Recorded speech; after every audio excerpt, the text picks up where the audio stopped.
entre Nájera y La Guardia.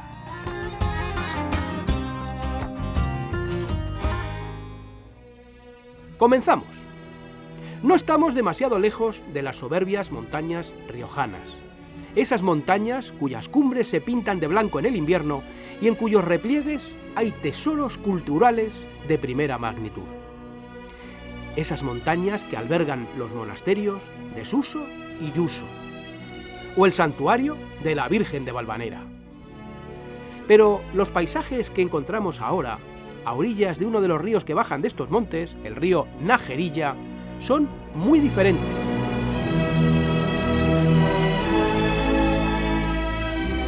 Hemos llegado a Nájera, la histórica Nájera, importante centro político de la Reconquista, allá por los siglos X y XI. Ciudad de reyes. Fue capital de un reino, el reino de Nájera-Pamplona. Antes de aquellos esplendores, en tiempos de mayores incertidumbres, sus pobladores se refugiaban en cuevas en estos cerros. Las cuevas fueron aquí las primeras viviendas. Y una cueva habría sido también, según la leyenda, el origen de una de las mayores maravillas culturales de estas tierras.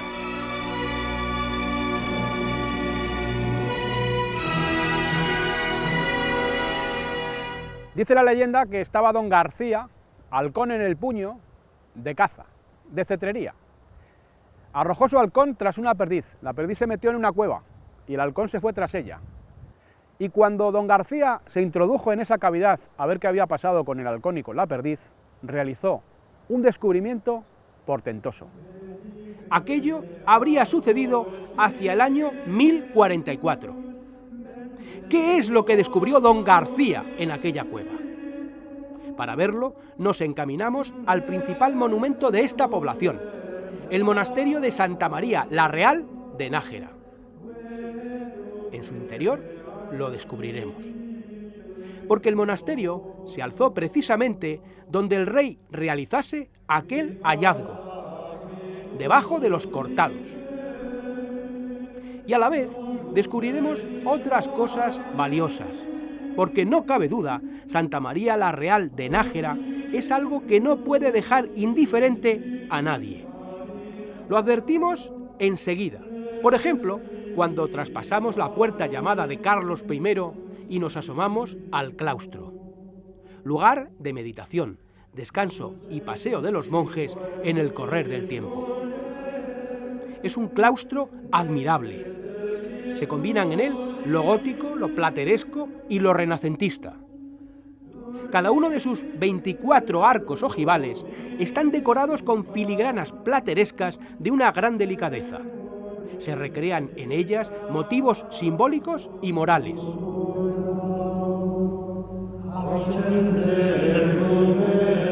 Aquí no es solo la belleza por la belleza, sino la belleza al servicio de algo que va más allá de ella misma.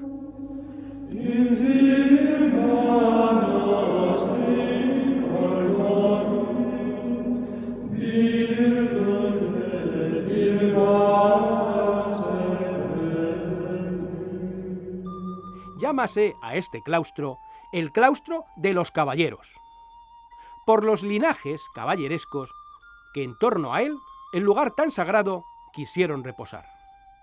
Entre ellos, el de los López de Haro, cuyo mausoleo vemos. Uno de estos hombres fue Diego López de Haro, el 10º señor de Vizcaya, que estuvo en vanguardia en la definitiva batalla de las Navas de Tolosa en el siglo XIII. También está aquí el sepulcro de su esposa, doña Toda. Pero entremos a la iglesia. De la primitiva iglesia que aquí se alzase allá por el siglo XI, casi nada queda. Es una iglesia magnífica, aunque de líneas sobrias. Lo que vemos es sobre todo gótico tardío del siglo XV.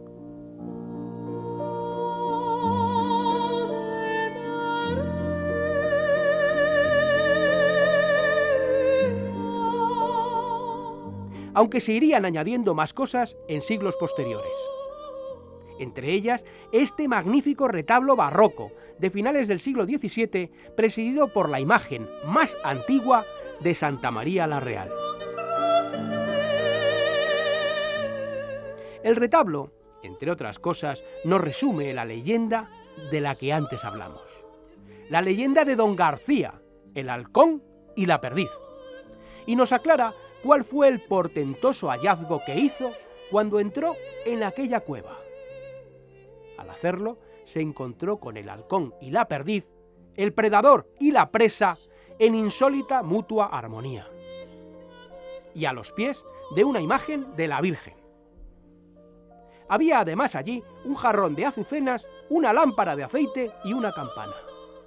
Y todo ello se representa aquí, porque todo aquello fue precisamente, según la leyenda, el milagroso origen de todo. Pero para verlo vamos al fondo de la nave, y al hacerlo nos embarga una extraña solemnidad.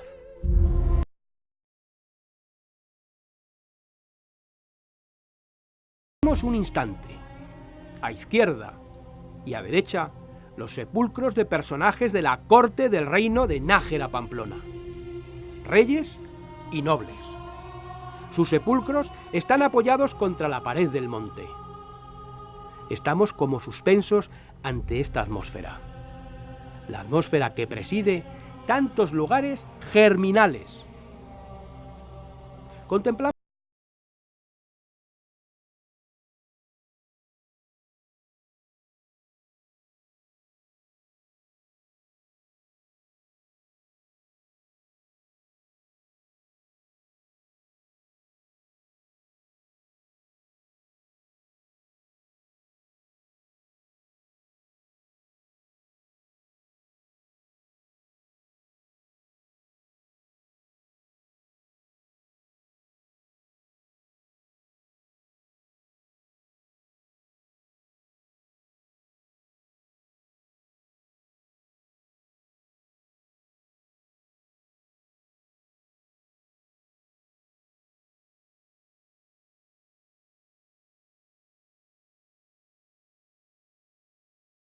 nos detenemos a admirar en un lateral lo que queda del que fuese sepulcro de Doña Blanca de Navarra, aquella que muriese tan joven, no sin antes haber traído al mundo a rey tan grande como Alfonso VIII, el que barrió a los musulmanes en las Navas de Tolosa en 1212, abriendo a la Reconquista las tierras del Guadalquivir.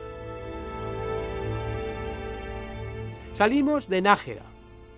Nuestro siguiente destino está un poco más hacia el este. Es el pueblo de Navarrete.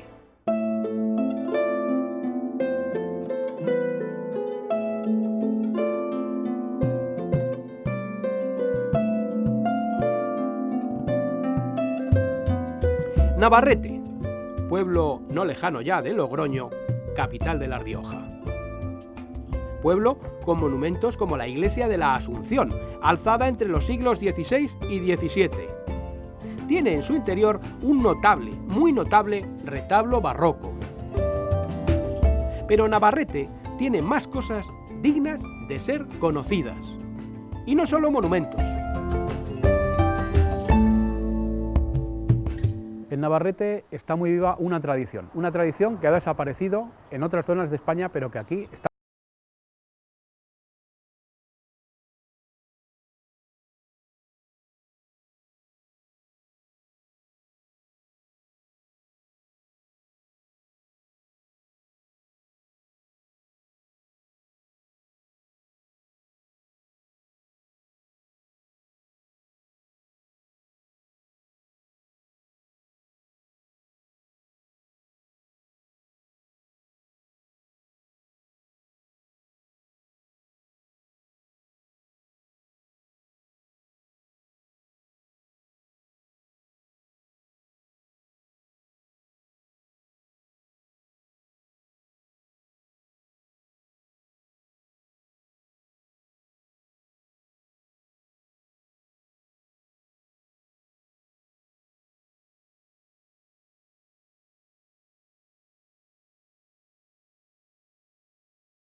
que antes tenían mucho uso cuando iban al campo, llevaban vino o agua en ellas. Le hacíamos esas rayas para que tendría el barro más poros y haría el agua más fresca. El agua del botijo, si es un botijo que tiene porosidad, tiene como 4 o 5 grados menos el agua dentro que la temperatura ambiente donde está. Tras hacer un llamado barril de campo, que fue muy usado hasta hace unas décadas para conservar el agua fresca, nuestro amigo pasa a otra cosa. Llama la atención la rapidez con que van saliendo de sus manos los más diversos objetos. Lo que hace ahora es una hucha. Le digo a algún crío cuando me compran una hucha, le digo, ala, cuando la llenes me la traes y te doy otra. Y se queda mirando el crío así porque no acaba de entender lo que es lo que le digo. La herencia la dejaron los judíos y los árabes. Los romanos hacían una alfarería prácticamente para su gente. No dejaron muchas huellas en la alfarería. Hay cosas, pero muy... que no se puede decir esta era la alfarería que hacían. Pero después fue cuando vinieron los judíos cuando se empezaron a...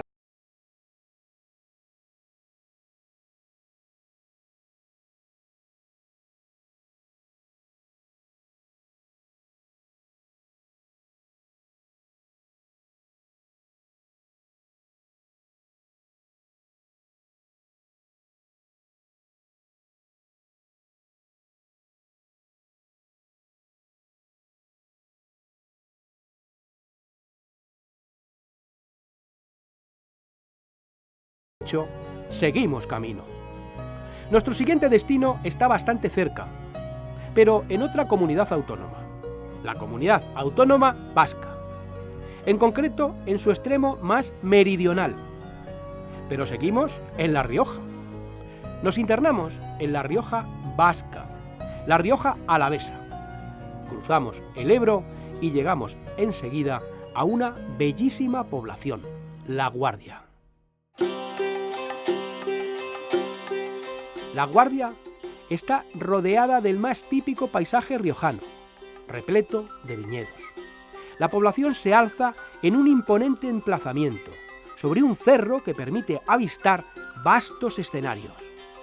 La leyenda dice que fue fundada en el siglo X por el rey navarro Sancho Abarca como forma de proteger su reino. Habría sido fundada así, y de ello su nombre como Guarda de Navarra. La población actual conserva mucho de la primitiva configuración medieval. Sin duda, La Guardia está llena de encanto.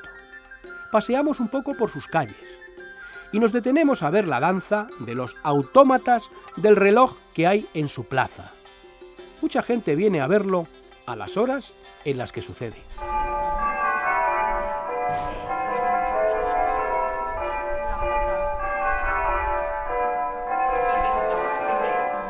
Pero vamos a acercarnos al que es acaso el más conocido de los tesoros de La Guardia.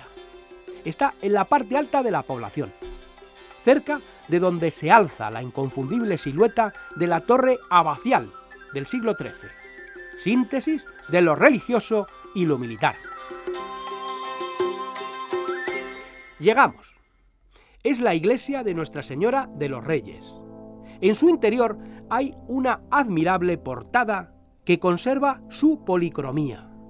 Decir que es admirable es poco.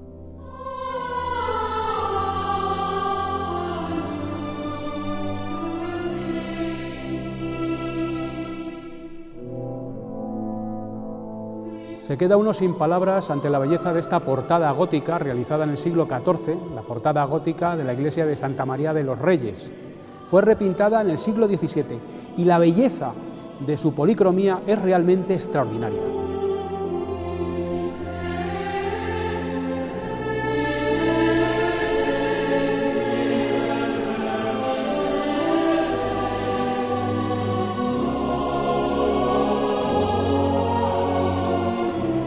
Sé que lo que estoy viendo aquí es piedra, aunque cuesta creerlo. El tema central es la Virgen, la Anunciación, la Visitación, la Epifanía, la Dormición, la Coronación. También aparecen representados, por ejemplo, los apóstoles, como pilares de la Iglesia. La obra fue realizada con una gran delicadeza, en buena medida como una historia, y casi pareciera tener movimiento.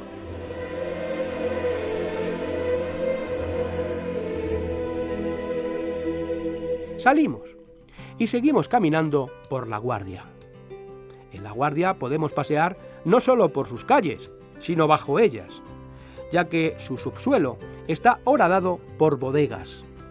Hay una enorme cantidad de cuevas bajo esta ciudad, alguna de ellas visitable, como la bodega El Fabulista. Es esta una zona de grandes vinos, y estos se guardan como un tesoro mientras envejecen en el seno de la tierra. La bodega que acabamos de visitar, como antes dijimos, se llama El Fabulista, en honor de un famoso escritor del siglo XVIII. La Guardia habría sido la patria chica del famoso fabulista Félix María de Samaniego, autor de fábulas clásicas: La hormiga y la cigarra, La zorra y la cigüeña, La cierva y el cervato y otras. En las fábulas, muchas veces, los animales, la naturaleza, aparecían como agentes de enseñanzas morales. Y naturaleza hay mucha por aquí. Junto a La Guardia, por ejemplo, hay unas notables lagunas de extraordinaria importancia ecológica, como esta, llamada de El Prao de la Paúl, que está justo a la vista de la población.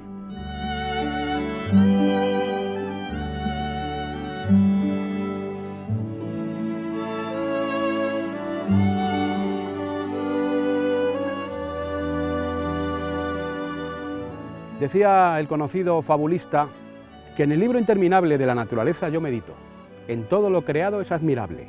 Del ente más sencillo y pequeñito, una contemplación profunda alcanza los más preciosos frutos de enseñanza.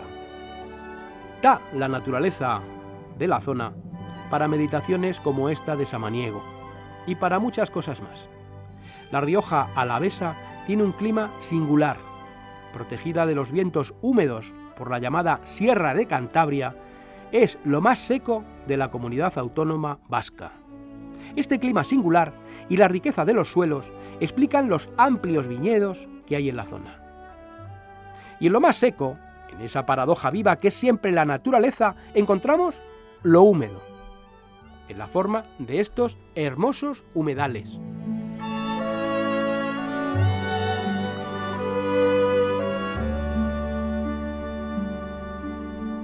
Pero además de la belleza de los paisajes, en los campos que rodean La Guardia podemos ver más cosas. Por ejemplo, visitar importantes testimonios de nuestro pasado. Y lo hacemos. Llegamos a uno de esos testimonios.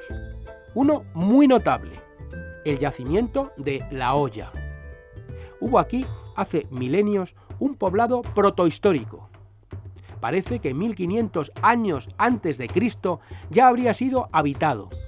Después vendrían más gentes, más culturas, más influencias.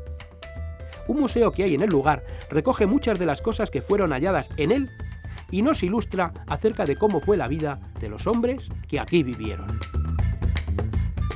En el yacimiento de La Hoya hay importantes testimonios tanto de la prehistoria como de la antigüedad. Por ejemplo, de la Edad del Bronce y de la época de los celtíberos. Otro de los testimonios de nuestro pasado que destacan en la zona son los dólmenes. Uno de los más conocidos y a la vez más misteriosos o sugerentes es el que encontramos junto al vecino pueblo de El Villar. Es el dolmen denominado la Chabola de la Hechicera.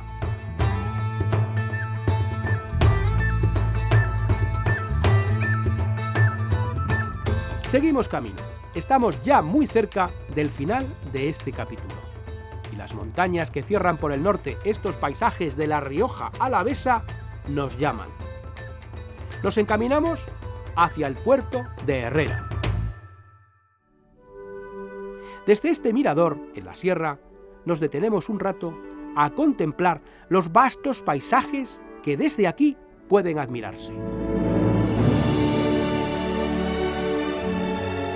Bajo nosotros vemos las fértiles llanadas y los pueblos. En la distancia, las cumbres nevadas de La Rioja. Pero al pasar a la cara norte del puerto de Herrera, el paisaje cambia abruptamente. Es la España húmeda, la España verde, la España de las hayas.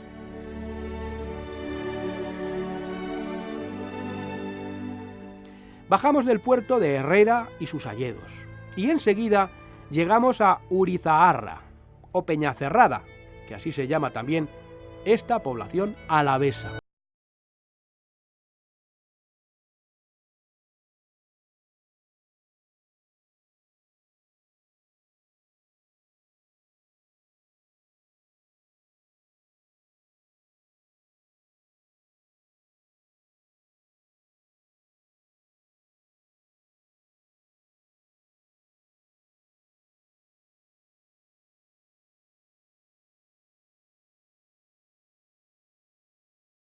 Desde Faido caminamos un rato, subimos una ladera y nos acercamos al que probablemente sea uno de los lugares de culto cristianos más antiguos de la comunidad autónoma vasca, la ermita de Nuestra Señora de la Peña. El edificio adosado a la roca tiene dentro un templo rupestre, excavado en la piedra. Los orígenes del culto aquí son muy antiguos, acaso de los siglos VI o VII. Primero debió haber eremitas, luego se excavaría una iglesia rupestre y mucho después se adosaría el edificio por fuera. Tienen siempre algo especial estos lugares santos adosados a las rocas en perdidas zonas de nuestra geografía.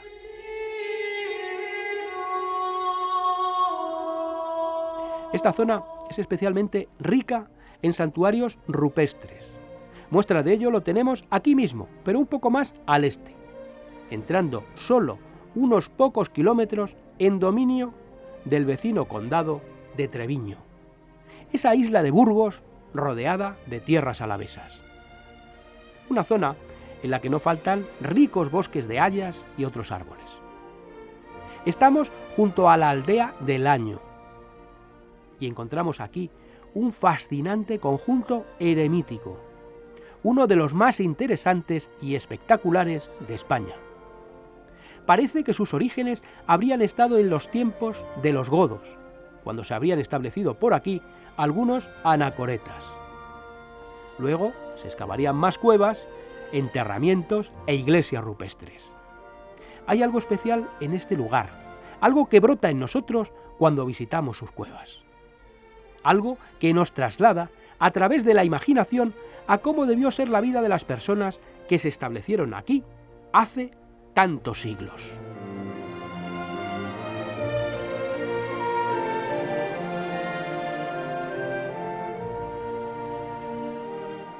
Y así hemos llegado al final de este capítulo en esta interesante zona de nuestra geografía. Uno más de tantos rincones maravillosos de esta gran nación llena de ellos que llamamos España.